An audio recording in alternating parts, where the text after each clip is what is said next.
Hi hello ಆತ್ಮೀಯ ಹೇ ಸೀತಾರಾಮ್ ವೀಕ್ಷಕರೇ, ನಾನು ನಿಮ್ಮವ ಎಮ್ಮ ಮಲ್ಲಪ್ಪ ಜೋತ ಅವರು ತಮಗೆ ಇವತ್ತಿನ ಪ್ರಮುಖ ಸುದ್ದಿಗಳಿಗಾಗಿ ಆಹ್ವಾನಿಸ್ತಾ ಇದ್ದೇನೆ. ತಾವು ನೋಡಬೇಕು, ನೋಡೋ ಜೊತೆಗೆ ನಿಮ್ಮ ಅಭಿಪ್ರಾಯಗಳು ಮಾಡಿಸ್ತಾ ಇರಬೇಕು. ಈ ಪ್ರಮುಖ ಸುದ್ದಿಗಳು ನೋಡ್ತಾ ಹೋಗಿ, ಜೊತೆಗೆ ನಿಮ್ಮ ಅಭಿಪ್ರಾಯ ತಿಳಿಸ್ತಾ ಹೋಗ್ರಿ ಅಂತ ನೋಡಿ. ಈ ಸುದ್ದಿಗಳೆಲ್ಲ ಬರ್ತಾ ಇದ್ದಾವೆ. ಅಸ್ಪೃಶ್ಯರಿಗೆ ಶೋಷಿತರಲ್ಲಿ ಶೋಷಿತರಿಗೆ ಮೀಸಲಾತಿ ಯಾಕೆ? ಮತ್ತೊಂದು ವರ್ಗದ ಜೊತೆಯಲ್ಲಿ ಹೋರಾಟ ಮಾಡಕ್ಕಾಗೋದಿಲ್ಲ, ಕಾಂಪೀಟ್ ಮಾಡಕ್ಕಾಗೋದಿಲ್ಲ, ಅವ್ರ ಜೊತೆಗೆ ಹೆಜ್ಜೆ ಹಾಕಕ್ಕಾಗೋದಿಲ್ಲ, ಸಮಾಜದ ಮಧ್ಯೆ ಈ ಸಮಾಜವನ್ನು ಬಿಡೋದಿಲ್ಲ ಅಂತೇಳಿ ಮೀಸಲಾತಿ 70ರಲ್ಲಿ ಏನ್ ಮಾಡೋದು? ಯಾವ ಸಮಾಜ ಮುಖ್ಯವಾಹಿನಿಯ ಜೊತೆಯಲ್ಲಿತ್ತು, ಯಾವ ಸಮಾಜಗಳನ್ನ ಮೇಲ್ವರ್ಗದಲ್ಲಿ ಜೋಡಿಸಿಕೊಂಡಿದ್ರು, ಸ್ವೀಕಾರ ಮಾಡಿಕೊಂಡಿದ್ರು, ಯಾವ ಸಮಾಜವನ್ನ ಪ್ರಜ್ಞಾವರ ಅಂತ ಕೇಳಿದ್ದೀವಿ, ಅವರನ್ನ ಮೀಸಲಾತಿಯಲ್ಲಿ ಸೇರಿಸಿದ್ರು. ಯಾವ ಜೊತೆಯಲ್ಲಿ ಓಡಾಡಕ್ಕಾಗಲ್ಲ, ನಡೆಯಕ್ಕಾಗಲ್ಲ, ಪಾಠ ಕಲಿಯಕ್ಕಾಗಲ್ಲ, ಶಾಲೆಗೆ ಹೋಗಕ್ಕಾಗಲ್ಲ, ಬಿಸ್ನೆಸ್ ಮಾಡಕ್ಕಾಗೋದಿಲ್ಲ, ಎಕ್ಸಾಮ್ ಪಾಸ್ ಮಾಡಕ್ಕಾಗೋದಿಲ್ಲ, ಯಾವ ಸಮಾಜಕ್ಕೆ ಹೆಚ್ಚು ಜ್ಞಾನ ಇದೆ ಆ ಸಮಾಜ ಮಧ್ಯೆ ಕಾಂಪೀಟ್ ಮಾಡ್ರಿ ನೀವು, ಆ ಸಮಾಜದಲ್ಲಿ ಎಕ್ಸಾಮ್ ಬರೀರಿ ನೀವು, ಆ ಸಮಾಜದ ಮಧ್ಯೆ ರನ್ನಿಂಗ್ ರೇಸ್ ಮಾಡ್ರಿ, ಆ ಸಮಾಜದ ಮಧ್ಯೆ ಕುಸ್ತಿ ಮಾಡ್ರಿ. ನಾವು ಸಮಾಜದಲ್ಲಿ ಹುಟ್ಟಿರ್ತಕ್ಕಂಥದ್ದು ತಪ್ಪ, ನಾವು ಈ ಸಮುದಾಯದಲ್ಲಿ ಹುಟ್ಟಿರ್ತಕ್ಕಂಥದ್ದು ತಪ್ಪು ಅಂತಕ್ಕಂಥ ಭಾವನೆಯಲ್ಲಿ ಕೆಲವರಿದ್ದಾರೆ. 3 ದಶಕಗಳಿಂದ ನಿರಂತರವಾಗಿ ಹೋರಾಟ ಮಾಡ್ಕೊಂಡು ಬಂದರೂ ಸಹ ಇವತ್ತು ಏನು ಸದಾಶಿವ ಆಯೋಗ ರಚನೆ ಆಯಿತು. ಸದಾಶಿವ ಆಯೋಗ ರಚನೆ ಆದರೂ ಸಹ ಆ ಆಯೋಗಕ್ಕೆ ನ್ಯಾಯಬದ್ಧವಾಗಿ ಕಾರ್ಯನಿರ್ವಹಿಸೋದಕ್ಕೆ ಅಂದಿನ ರಾಜ್ಯ ಸರ್ಕಾರ ಯಾವುದೇ ಸವಲತ್ತುಗಳನ್ನು ಕೂಡ ಕೊಡಲಿಲ್ಲ. ಎಂತ ಪರಿಸ್ಥಿತಿಗೆ ಬಂತು ಅಂತ ಹೇಳಿದ್ರೆ, ನಿವೃತ್ತ ನ್ಯಾಯಾಧೀಶರು ಸದಾಶಿವ ಅವರು ಏನು ಜವಾಬ್ದಾರಿಯನ್ನು ಕೊಟ್ಟಿದ್ರು ಸದಾಶಿವ ಆಯೋಗ, ಆ ಆಯೋಗಕ್ಕೂ ಕೂಡ ರಾಜೀನಾಮೆ ಕೊಡ್ತಕ್ಕಂಥ ಸಂದರ್ಭ ಸೃಷ್ಟಿಯಾಯಿತು. ಆದ್ರೂ ಕೂಡ ರಾಜ್ಯ ಸರ್ಕಾರ ಎಚ್ಚೆತ್ತುಕೊಳ್ಳಿಲ್ಲ. 2018ರಲ್ಲಿ ಒಳ ಮೀಸಲಾತಿ ವಿಚಾರ ಬಗ್ಗೆ ಅಂದಿನ ಕಾಂಗ್ರೆಸ್ ಸರ್ಕಾರ ಯಾರು ಕೂಡ ಚಕಾರವನ್ನು ಕೂಡ ಎತ್ತಲಿಲ್ಲ.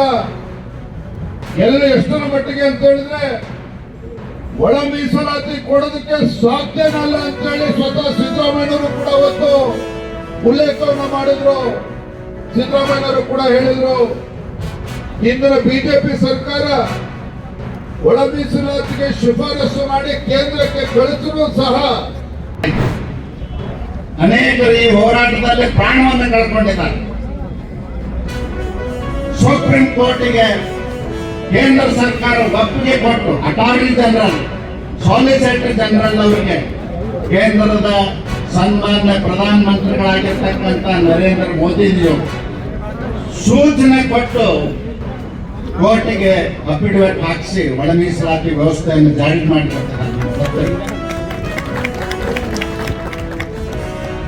ಆದರೆ ಇವತ್ತು ಆಗಸ್ಟ್ 1ನೇ ತಾರೀಕಿಗೆ ಸುಪ್ರೀಂ ಕೋರ್ಟ್ ಆದೇಶ ಆಯಿತು, ರಾಜ್ಯ ಸರ್ಕಾರಕ್ಕೆ ಅಧಿಕಾರನೇ ಕೊಡ್ರಿ ಅಂತ ಹೇಳಿ. ಯಾಕೆ ವಿಳಂಬ ಮಾಡ್ತಾ ಇದ್ದೀರಿ? ಯಾಕೆ ಇನ್ನೊಂದು ಕಮಿಷನ್ ಬೇಕು? ನ್ಯಾಯಮೂರ್ತಿ ನಾಗಮೋಹನ್ ದಾಸ್ ಅವ್ರದ್ದು ಕಮಿಷನ್ ಬೇಕಾಗಿಲ್ಲ. ಯಾಕೆ ಬೇಕಾಗಿಲ್ಲ ಅಂದ್ರೆ, ಅವ್ರ ಸರ್ಕಾರ ಇದ್ದಾಗ, ಎಸ್.ಎಂ. ಕೃಷ್ಣ ಅವರಿದ್ದಾಗ ಸದಾಶಿವಯ್ಯನವರ ಆಯೋಗ ನೆನೆಸಿದ್ರು, ಅವರಲ್ಲಿ ದತ್ತಾಂಶ ಇದೆ. ಇವತ್ತು ದೇಶದಲ್ಲಿ ಆಡಳಿತ ನಡೀತಕ್ಕಂಥದ್ದು 2011ರ ಜನಗಣತಿ ಪ್ರಕಾರ ನಡೀತಾ ಇದೆ, ಅದರಲ್ಲಿ ದತ್ತಾಂಶ ಇದೆ. ದಯಮಾಡಿ ಮಾತಾಡಬೇಕು.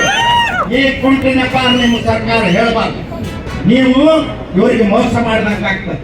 ನೀವು 2023 ಚುನಾವಣೆ ಒಳಗೆ ನಿಮ್ಮ ಪ್ರಣಾಳಿಕೆ ತೆಗೆದು ಓದಿ ಏನ್ ಹೇಳಿದ್ರಿ?